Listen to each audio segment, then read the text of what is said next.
हमके बुलबले बाबा असोदेव घर, वही से निजात बानी गंगा जल भर।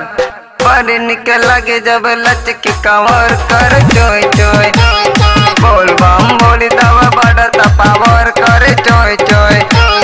बड़े निके लगे जब लचके कंवर करे चोय चोय। बाबा के बन के कंवरिया रे, जते बनी देव नगरिया रे। बाबा के बन के कंवरिया रे, जते बनी देव नगरिया रे।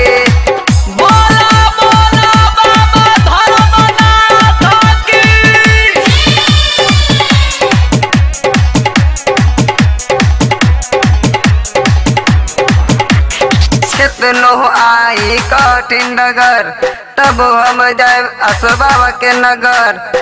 बड़े निकल लागे जब लचके कावर करे चोय चोय, बोल बम बोली तब बढ़ता पावर करे चोय चोय। बाबा के बन के कंवरिया रे, जते बनी देव नगरिया रे। बाबा के बन के कंवरिया रे, जते बनी देव नगरिया रे।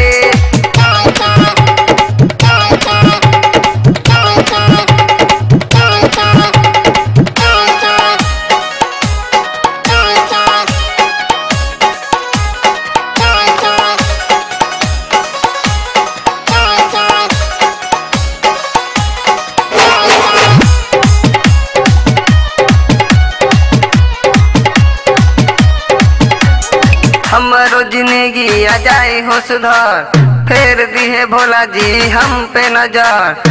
बड़े निकल लागे जब लचके कावर करे चोय चोय, बोल बम बोली तब बढ़ता पावर करे चोय चोय। बाबा के बन के कंवरिया रे, जते बनी देव नगरिया रे। बाबा के बन के कंवरिया रे, जते बनी देव नगरिया रे।